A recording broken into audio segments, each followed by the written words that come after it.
Сите инволвирани во случајот со Вевчанскиот лажен лекар да сносат одговорност затоа што дозволиле во здравствена установа да лекуваат доктори без диплома и лиценца за работа. На лажните лекари да не им се дозволи да се дошколуваат, да им се одземе правото да завршат на нити еден медицински факултет во земјава. Во една нормална држава не смее луѓе со спорни дипломи да се учат и вежбаат на пациенти, реагира пензионираниот просветен инспектор Ѓорги Илиевски, за кого ова се тешки институционални пропусти. 33 годишникот, на кој Вевчанци 6 години му го доверуваа сопственото здравје, затоа и да си игра лекар со лажна диплома, наместо во ординација, ќе се смести на обвинителна клупа. Тој се товари за 3 кривични дела: фалсификување на исправа, измама и надрилекарство.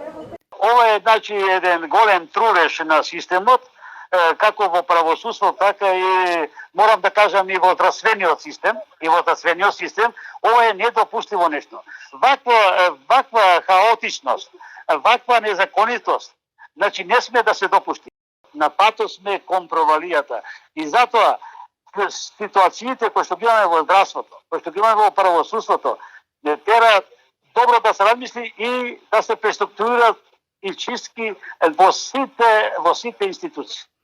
За да се дограби до докторска титула, лажниот лекар го фалсификувал уверението за положени испити на Факултетот за медицински науки во Штип, изготвил и лажна лиценца од лекарската комора и конкурирал за доктор во Вевчанскиот здравствен дом, каде бил примен во 2018 година. Претходно 2 години работел со договор на дело, со што го довел во ризик здравјето на пациентите, стои во соопштението од Основното јавно обвинителство, кое оформи уште 2 други предмети.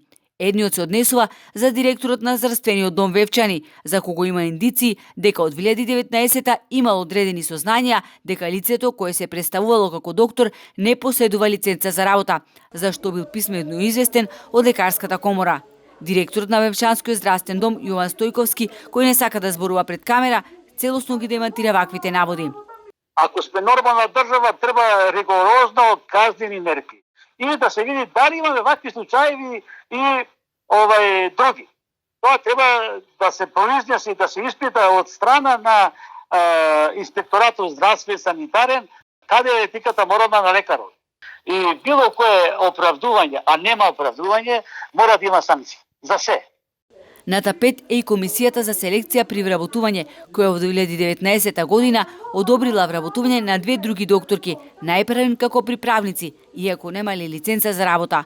Ој допарва ќе одлучува дали директорот и тројцата членови на Комисијата за селекција при вработување ќе ги товари за несовесно работење и злоупотреба на службена положба и овластување.